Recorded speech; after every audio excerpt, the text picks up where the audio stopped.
My grandfather was a fighter pilot. He flew one of the greatest fighters of all time, the F-4U Corsair. He flew throughout the Pacific in World War II. He was at Guam, Midway, and Okinawa. He was awarded all kinds of medals, including 3 Distinguished Flying Crosses and 11 Air Medals.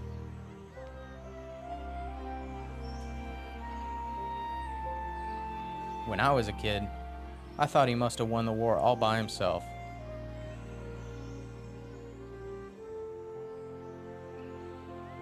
My parents named me John after him, and he was my hero.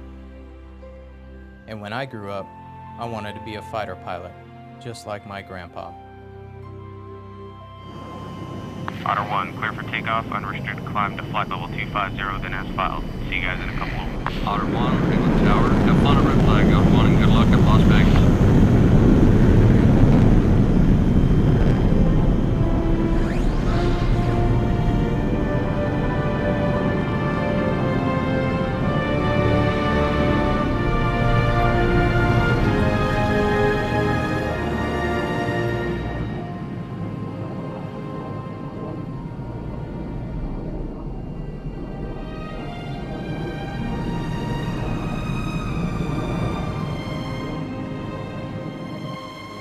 Otter 1, Miami Center. Contact Houston Center, 238.5. Otter 1, heads up traffic, 350, 6 miles, 22,000 feet eastbound.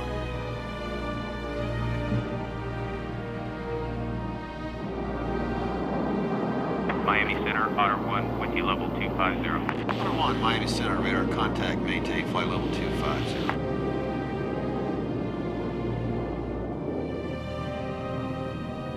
As a young guy out of flight school, flying the most powerful fighter ever built, it's hard not to think of yourself as pretty cool, and I did.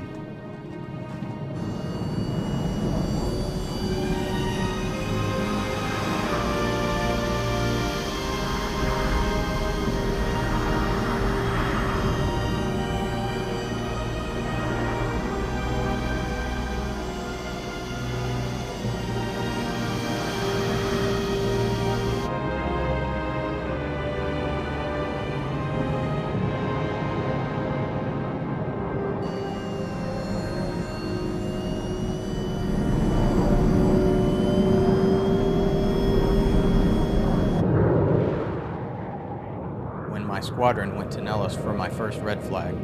I was excited for sure, but I'll tell you, I was a little nervous about what I was getting into. Otter 1 is cleared to land, runway 21 right. Looking forward to being here at red flag. Otter 1, Nellis Tower, copy gear down.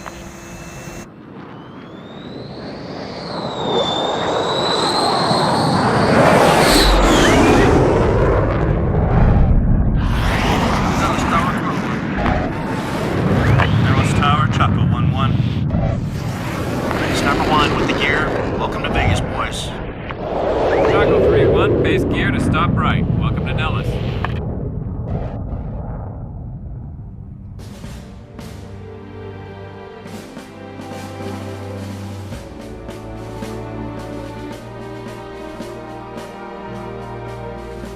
Here at Nellis Air Force Base in Nevada, 128 aircraft from 6 countries have assembled for the largest air combat exercises in the world.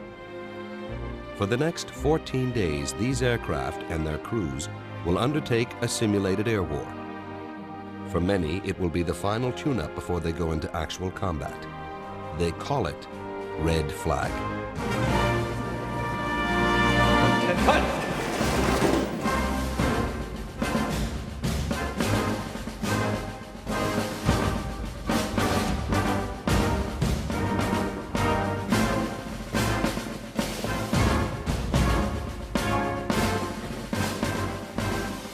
Take your seats. Ladies and gentlemen, good morning. To our American pilots and crews, and especially to our allied partners, I'd like to be the first to welcome you to Red Flag. Nations from around the world are gathered here today, including countries from Germany with their Tornadoes, Italy with their F-16. Here I was, surrounded by the best fighter pilots in the world. But I think that all of us young pilots felt like we had something to prove, that we deserved to be there, and I wasn't any different. Best aircraft In fact, together, you currently represent the second largest combat air force anywhere in the world. Ceiling's 50,000. 15, 20,000.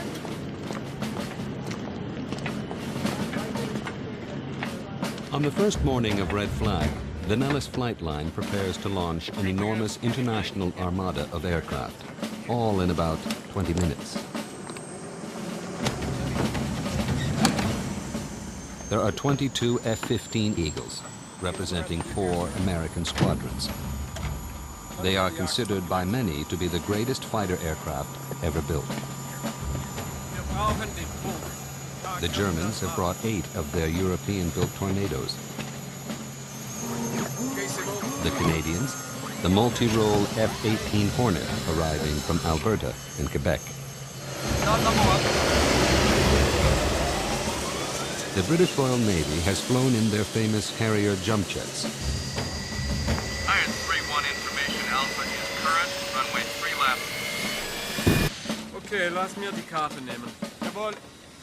Represented here are not just the best pilots and aircraft, but the finest ground crews from each country.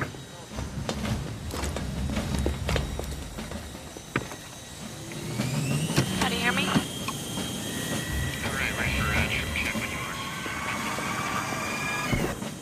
For most personnel, this will be their first opportunity to compare themselves with other squadrons from across the United States and around the world. Eagle 2-1, on the hold. Eagle copy.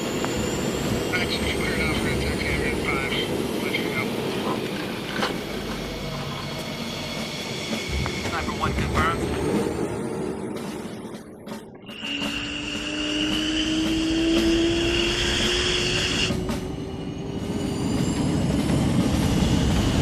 Will 1, contact ground. Roger, Will 1.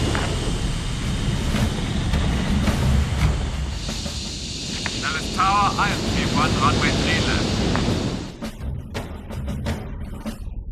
Chaco 2-1, flex turnouts approved. Good luck on mission 1, Chaco 2-1.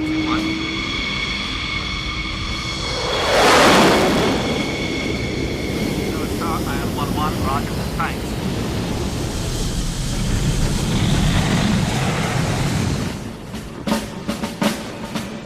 Sniper 1, clear takeoff. Let's make it happen, boys.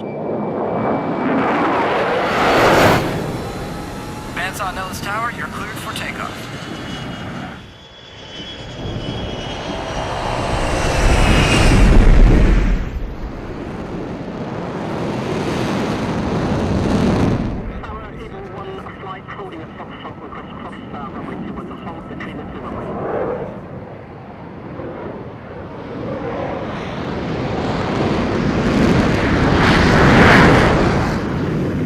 Chaco 2-1, Nellis Tower, unrestricted climb approved. Contact bandsaw at 3584. Tower, Chaco 2-1, copy.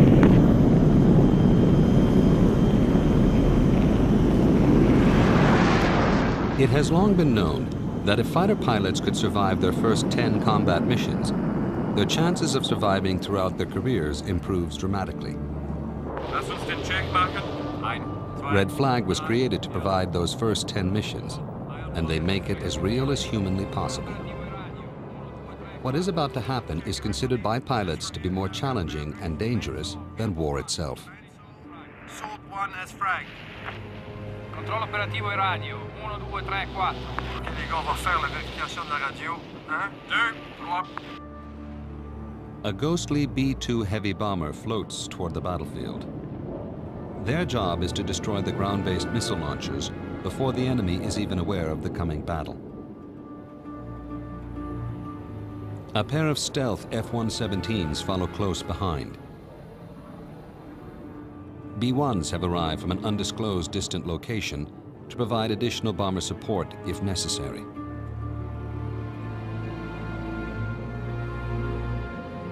A U-2 begins its long climb to the edge of space, sending intelligence to the AWACS surveillance aircraft. 18,000 heavy, 4 contacts. Okay.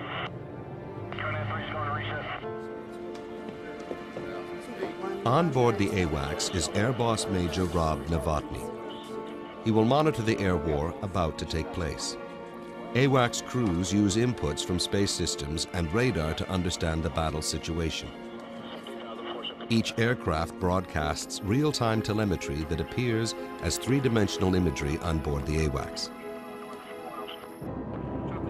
In this war, most of the aircraft are good guys, known as the Blue Force. The bad guys are the Red Force, or the aggressors. The bad guys fly 12 highly maneuverable F-16s. They are among the finest pilots in the United States Air Force. Sniper 1 is ready. Tractor is the Red Force's mission commander.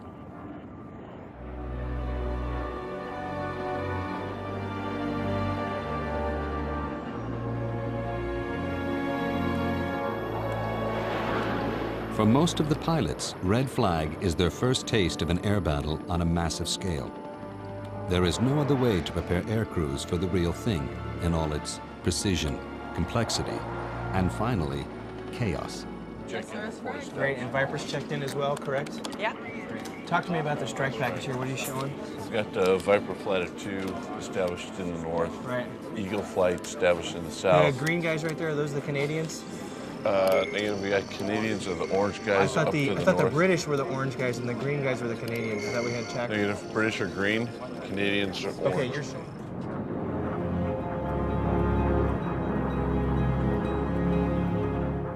"5 miles out, both sides begin firing heat-seeking missiles. Sniper flight. Deploy to tactical formation. Let's give them all they can handle. Flares are used to distract the inbound missiles from enemy aircraft.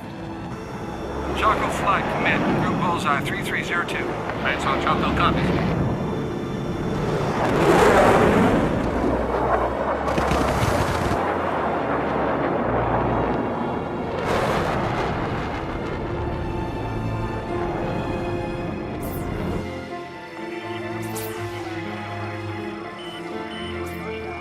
As planes are hit and declared killed, they turn white on the Naxos screen. The good guys then must disengage and return to base. The aggressors get to regenerate and return to the fight. Once the battle begins, the air boss and his team struggle to keep 128 aircraft from 6 countries from smashing into each other. You see here Viper flights northbound at 6,000. You need to get on the phone right now. Get Viper and Chaco moving. They're going to hit.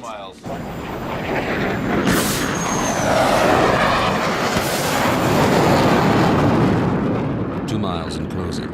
Using simulated machine guns, a classic dogfight ensues. Chaco Bandsaw, threat 360, 12, 10,000.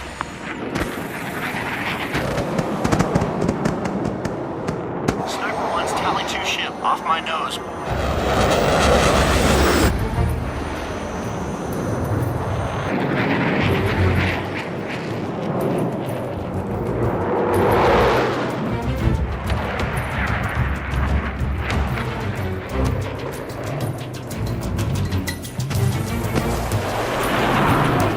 Chaco 2 threat, you're 6, 3 miles.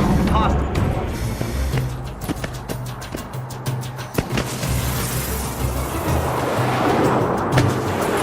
Sniper 1, they're giving me a good fight.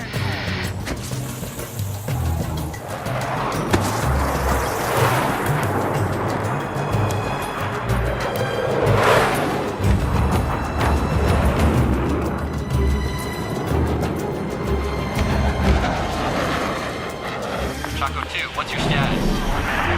Big 4, you engage high. Negative, low, 5,000.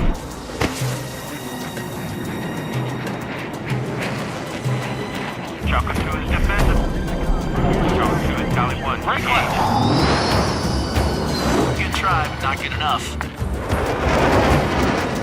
Sniper 1, he's pretty good, but I'm moving in for the kill.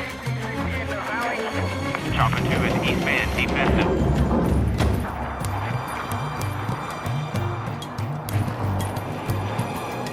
Sniper 1, targeted there. I'm moving in for guns. Chaco 2's engaged defensive. Chaco 2 press. I've got shots in the air.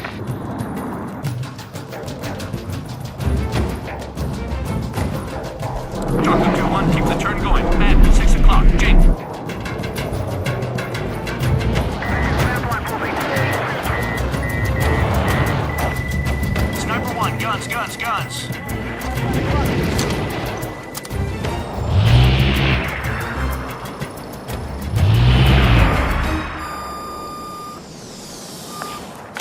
Copy kill. Yeah! Choco 2-1, showtime, you're dead. Red Flag is not a contest or a competition. There are no winners or losers. It is about training and saving lives. I was killed on my first mission at Red Flag. I was mad, and I had a long, lonely flight back to base to think about it.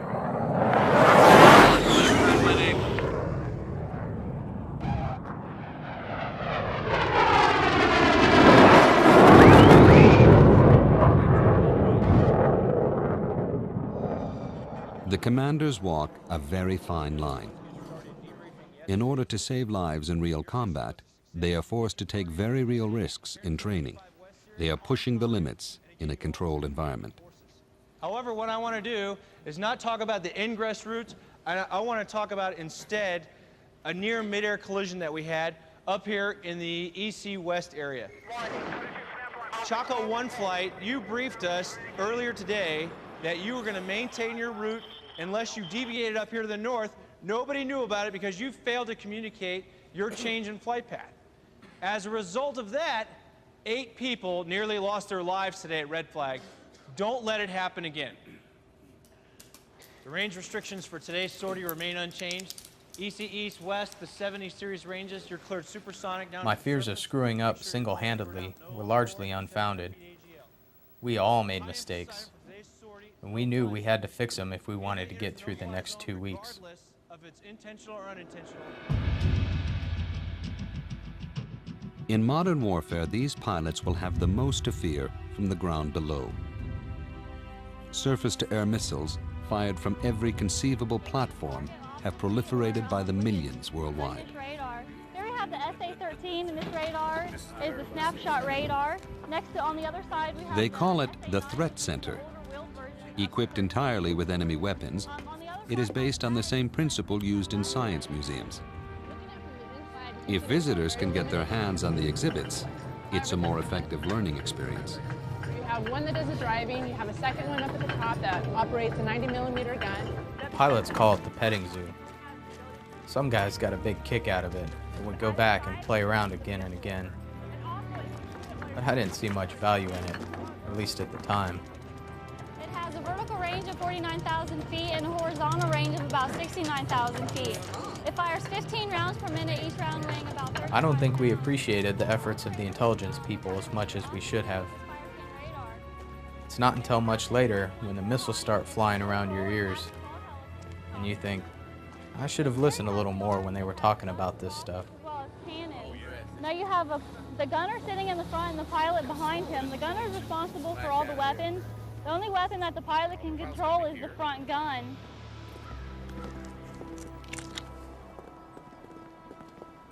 At 5 a.m. each day, they search for perhaps a single pebble blown overnight onto the runway by the desert wind.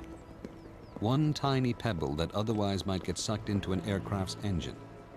It's quite possible for a crew to lose both their aircraft and their lives before even leaving the ground.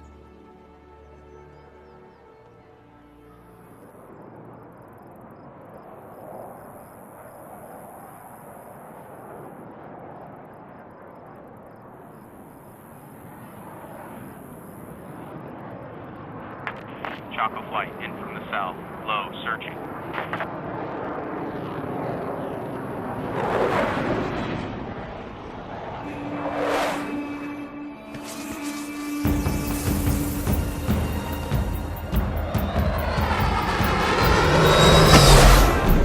"600 miles an hour, under the radar, hugging the rocks, and at the same time, you're trying to outthink and outfly the enemy.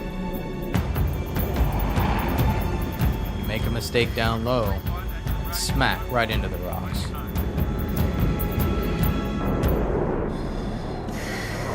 It's what fighter pilots live for.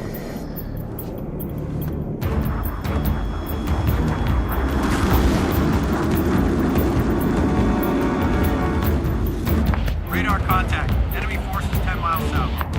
Choco 1 copies. We're southbound.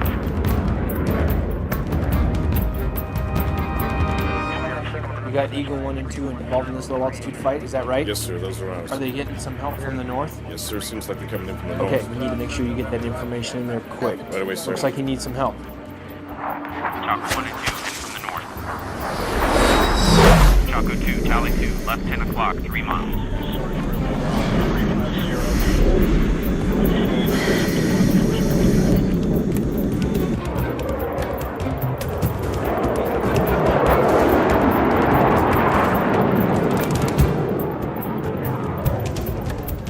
Here, a squadron of F-15 search enemy territory for potential targets. Tractor and his aggressors have an edge in these games. This is their playground. They have chased visiting pilots through these canyons for years. They make a formidable enemy.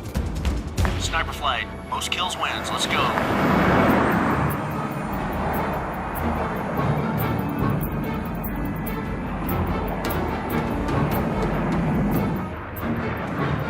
The object is to get the enemy in front of you, while at the same time watching your backside. And then get as close as possible before being detected.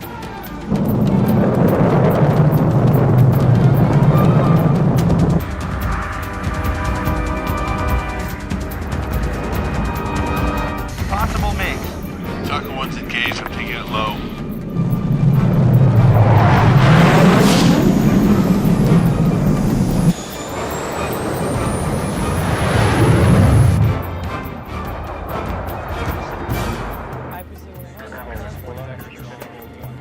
Alpha?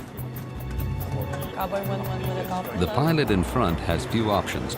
He must lose ground quickly in order to get behind the aggressor. In the blink of an eye, the hunter becomes the hunted.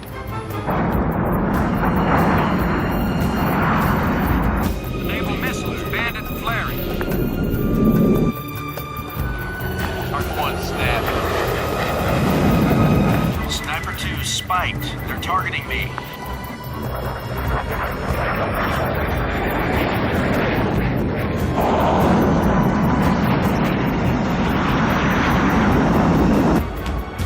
Sniper 1, I have an Eagle at my 6 o'clock, closing. Chaco 2 is engaged, offensive.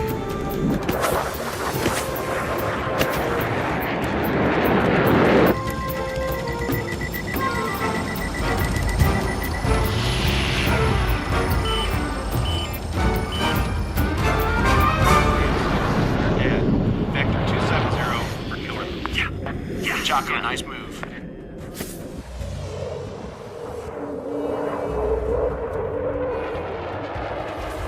It helped to win a few battles, to build confidence.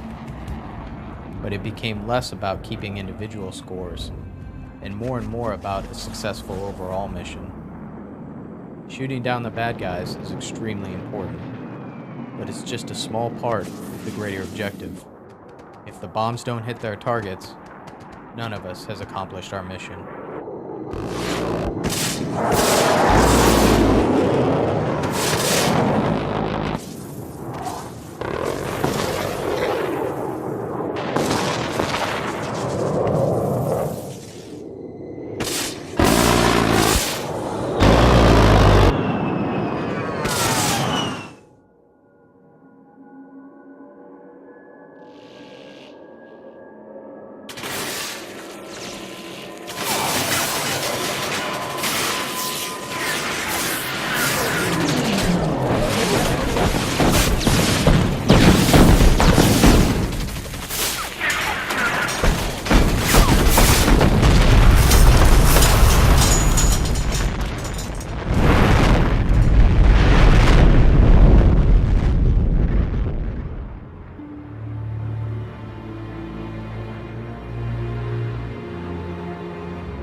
The missions become more and more challenging as Red Flag progresses. Combat periods are extended in length and intensity, and exhausted pilots are often required to refuel their aircraft simply to make it back to base. Believe it or not, sometimes the toughest part of the mission is just getting there and back. Refueling is one of the most challenging skills to master, It can be a serious situation if you can't take on fuel. In real combat, if you run out of gas and have to eject, you risk being captured.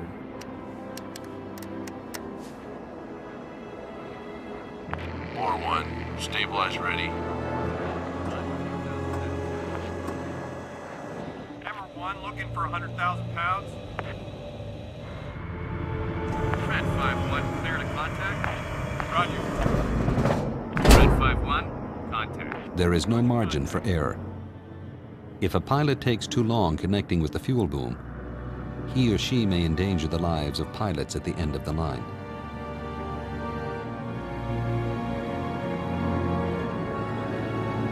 Sniper 2, winds 270 at 6. Clear to land. Gear down, field in sight.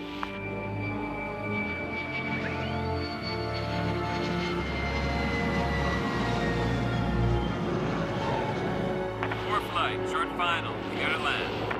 4-2, gear down. Choco 2, Dallas Tower, state the nature of the emergency. Choco 2 has left engine malfunction. Choco 2, Dallas Tower, emergency crews are responding.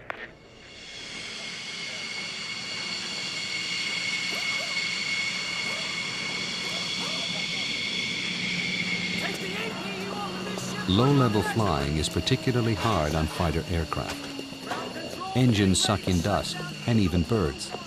Because squadrons are visiting from around the world, there are rarely spare aircraft in case of mechanical problems. Ground crews are put under intense pressure to keep their aircraft flying. Mechanics are well aware that a small error in the assembly of the engine could result in a fatal explosion, either on the test bed or in the air. Alrighty, going up to max. Go ahead, keep an eye on it.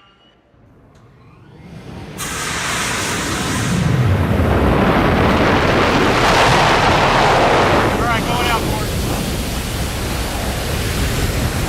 Looks good. Take it out.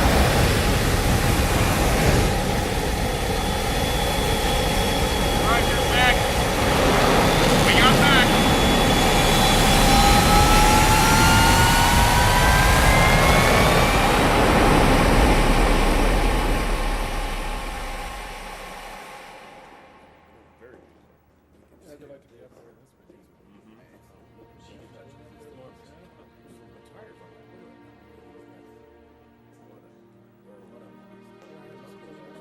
There were stories that my grandfather told me as a kid that began to come back to me once I was a pilot. The machine gun that jammed. The gas tank sitting in your lap waiting to blow up. The parachutes they didn't always have time to put on.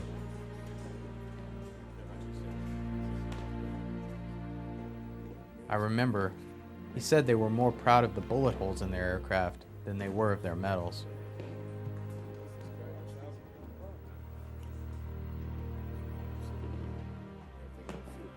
They all wanted to shoot down the enemy. But I think my grandfather changed his views as he got older. Look at this. He admired the young enemy pilots and their incredible bravery. I remember he spoke of them with respect.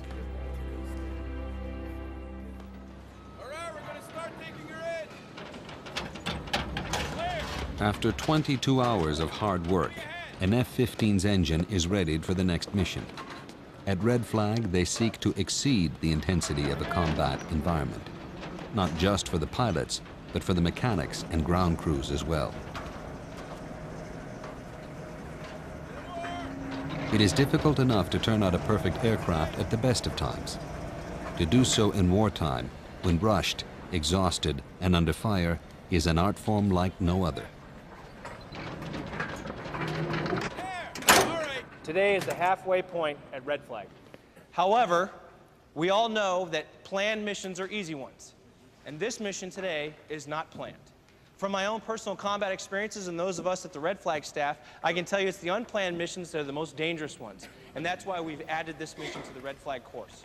You're going to have to go further into enemy territory because lives are at stake. If all of you aren't at the top of your game, people are going to lose their lives today. Man's on Jolly 1 jumper away. Looks like we got one good ship. Man's on, copy that.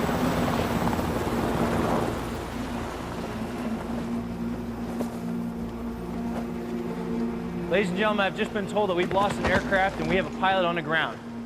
We know his general location, however, he's on the move. And the reason he's on the move is right here. The enemy is doing everything they can to capture him.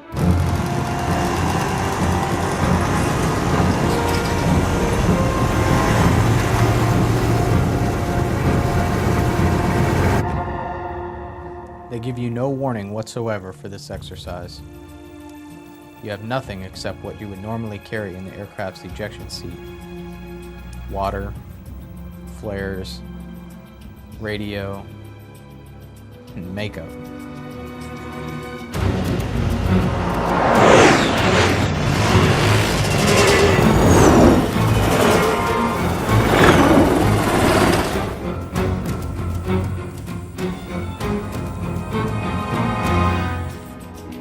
In this exercise, the commander can communicate via satellite with a downed pilot. But the pilot on the ground must remain silent in order not to give away his position. Speaking in coded language, he warns the pilot of the approaching danger from both the ground and the air. Tell your man to get down now. 951, seek conceal. 951, enemy helo south of your position. Hole up now.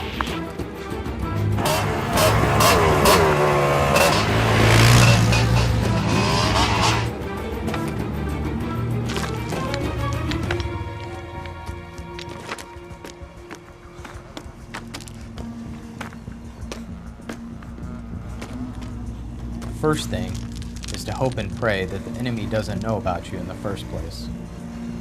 Timing is everything, because when you use the radio or flares, both sides are coming.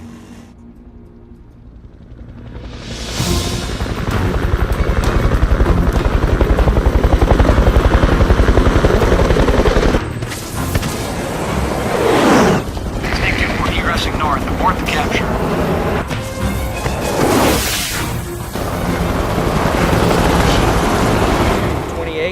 West 115, 06, 19, 6 to 7 vehicles running. With enemy choppers moving in to pick up the downed pilot, the air boss calls in slow-flying A-10s to eliminate the helicopters. Abort flight, threat 270, 7 enemy helos, low altitude.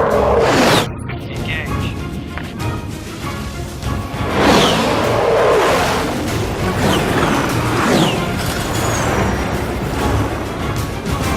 And snake flight, abort, abort, abort.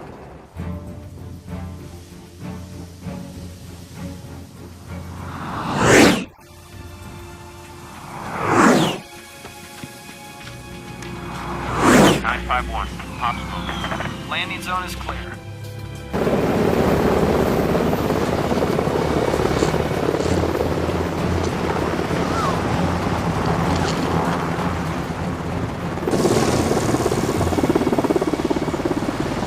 When they came to pick me up, I wasn't completely sure if they were the good guys or not.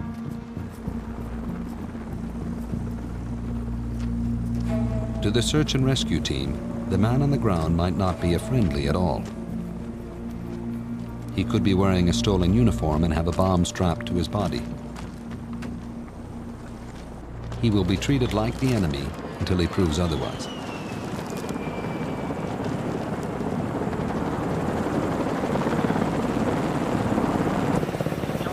I really thought the search and rescue was going to be silly. But when I saw the PJs were training in earnest, that they were fully prepared to do it for real, to risk their lives for someone they didn't even know, Thanks. I was truly humbled. All Charlies, excellent work. Return to base. Advise if medics required. Everyone copies.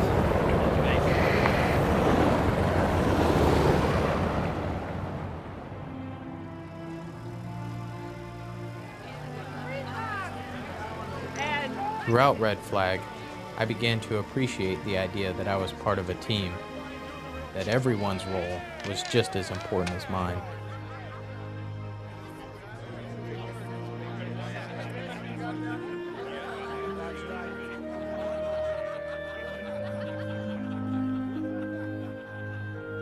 My grandfather didn't talk much about himself, but he did talk about the friends he made. Ground crews, mechanics, other pilots.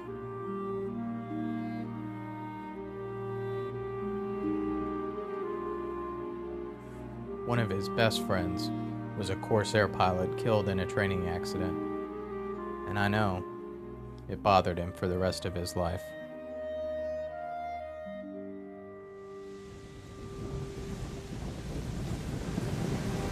Throughout the history of air combat, countless air crews have successfully brought their battle-damaged aircraft home, only to die on the runway a few feet and a few moments from rescue.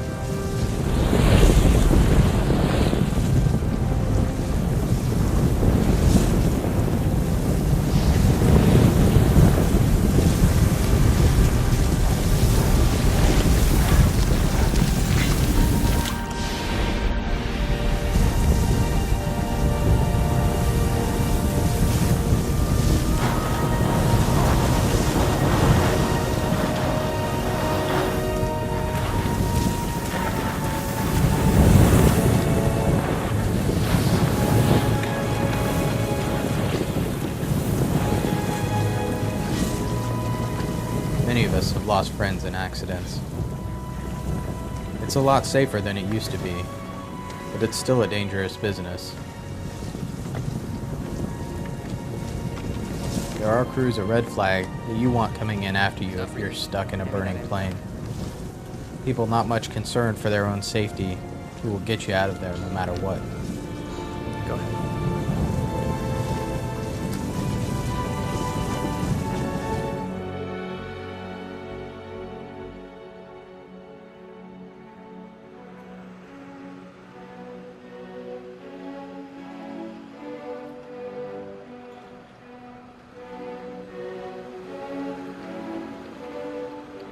Approaching the final missions of a Red Flag, the dummy weapons are traded for the real thing.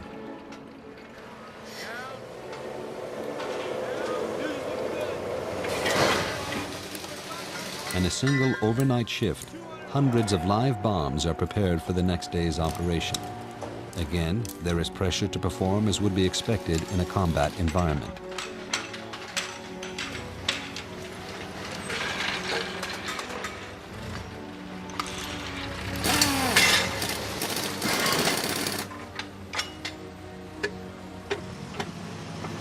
They work quickly, but with great care. A slight error in a critical setting could destroy an aircraft and its crew.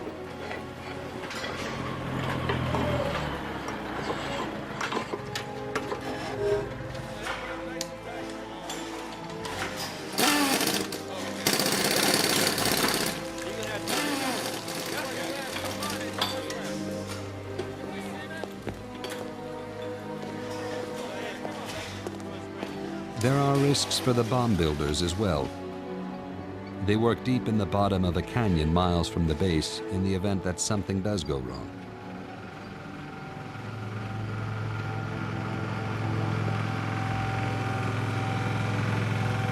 What I'm about to show you is the enemy's last attempt to fortify their frontline forces. We've learned that they're bringing everything forward that they can. Surface-to-surface rockets, tanks, and anti-aircraft guns. Everything we've done at this point has been for training. Today, we're going to do it for real. And we're going to give them everything that we've got.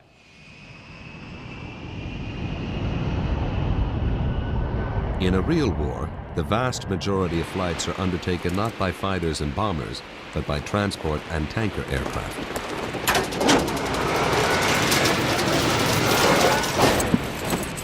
At Red Flag, a giant C-17 using GPS navigation practices precision dropping of humanitarian supplies.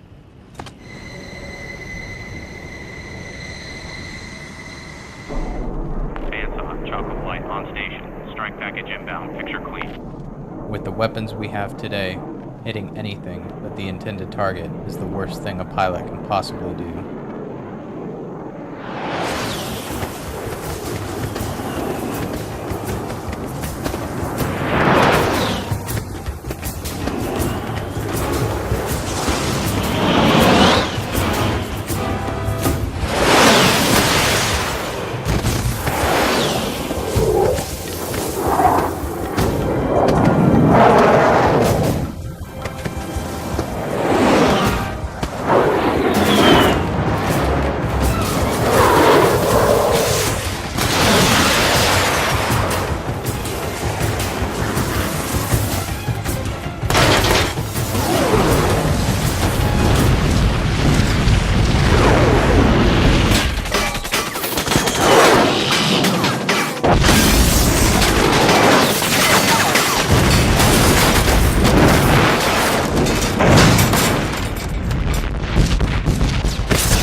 Red Flag was my first real experience to witness live ordnance,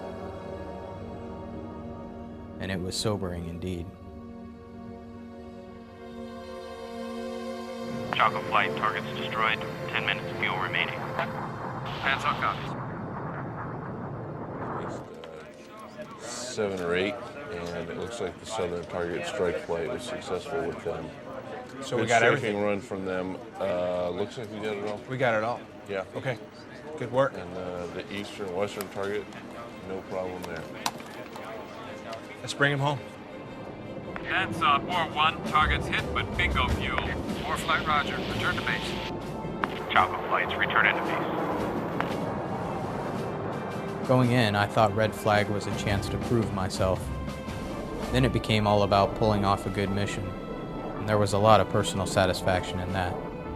But now, thinking back, what I learned at Red Flag was not just about how good I was or wasn't. It was the sense of becoming part of something more important than myself. Becoming part of a community of people with so many skills, making personal sacrifices, looking out for each other and getting the job done.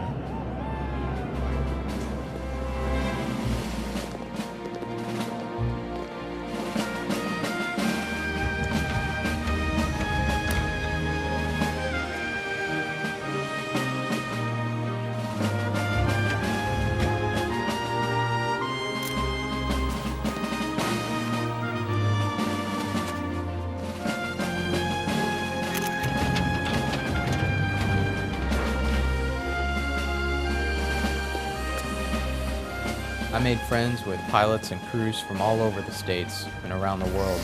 Brits, Canadians, Germans, Aussies.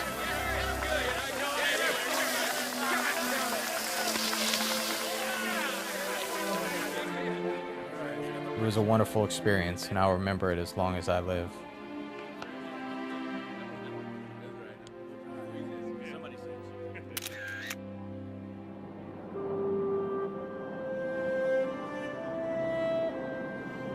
I've been lucky to have many great wingmen to watch over me, but there is one who's been with me the longest, and to me, he remains the greatest hero of them all.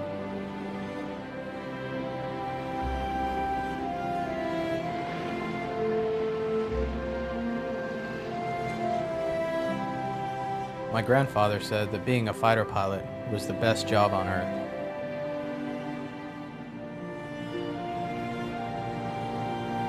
He also said that going to war was worse than anything I could possibly imagine. I would have to say that he was right on both counts.